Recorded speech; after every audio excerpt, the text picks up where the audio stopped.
Hello mga boss, kamusta? Tanghaling tapat ng ating biyahe. Bigla ba namang may nag-chat at nagpapasama? Buti na lang di ako busy. Kaya gumayak ako agad para siya ay ating puntahan. Mamaya ipabait ako sa inyo kung sino yung kupal na to.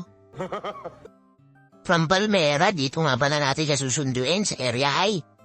Tapos sasamahan natin siya papunta sa Skyline Road. O diba? Mas malayo pa yung pagsusunduan ko sa kanya. Sino ba naman kasi ang di pupunta dyan? Kahit di ko singilin, dahil pa ang bakla sa pagbayad. Magsisend yan sa Gcash ko agad ng 1.5. O diba? Ikaw tatanggi na ba doon?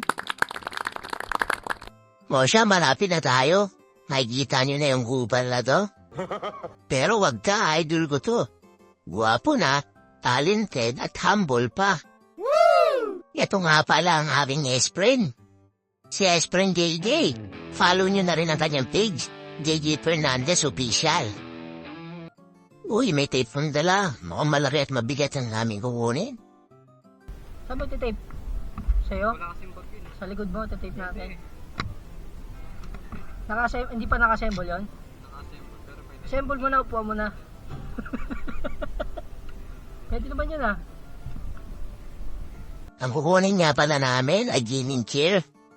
Para komportable daw siya maglaro ng PUBG. Kaya i-follow niyo na ang kanyang FB page para makapag-live na rin siya dito.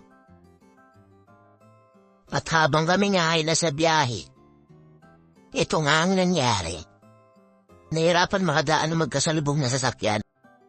Dahil sa unahan namin may napapark palang isang tricycle at isang motor. At sa kaliwa naman ay may napapark na e-bike.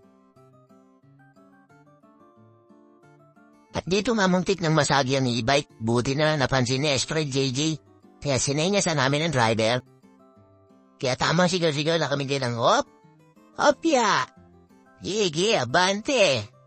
Alright, diretso. Hop, teka lang, atras. Okay, yeah, kabig. Ayan, away na, boss. Alright. Yay! At ayun na nga, dito namin sa PWation. Inaantay na lang namin lumabas si Madam. At wala! Na nga, papasok na si S-friend para i-check kung goods ang item. Okay, matapod yan, Madam. Di naman po nangangagat yan. Tamang boka lang po yan at pa-cute. Tas maya-maya tatawad, baka mabawasan ng presyo. Tapos pag di nakatawad, magtatanong kung may ulam, kasi di pa kami nanananghalian. Nako, alam ko na yung galawan mo, S-friend. Kung sabihin may ulam, talagang makikitain tayo dyan. Tapos bigla akong tinawag ni S-friend JJ. Kala ko naman makikikain na kami. Nahihiram lang pala ng alin. Dahil babaklasin na ng ergonomic care para mailagay ulit sa karton at madala namin ng maayos pa uwi. At syempre, meron tayong alin. Yan ang halang tools na meron tayo eh. Uy, maganda ang bigayan. Dahil tamang waiting lang ako dito sa labas, ikakat na natin tong video.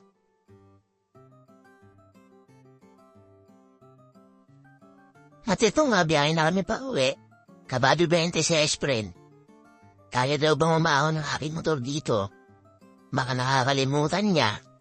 On the beat tong dalawa. Na makakaahon kami dito. Mabilang paahon dun sa Baguio. Kita mo naman. Palabas namin ang kalsada. Paahon pa rin to. At hanggang dito na lang. Di ko alam na nalobat na pala ang aking camera. At muli, papalo ng page ng aking S-Play. Hanggang sa muling pagkikita. Paalam!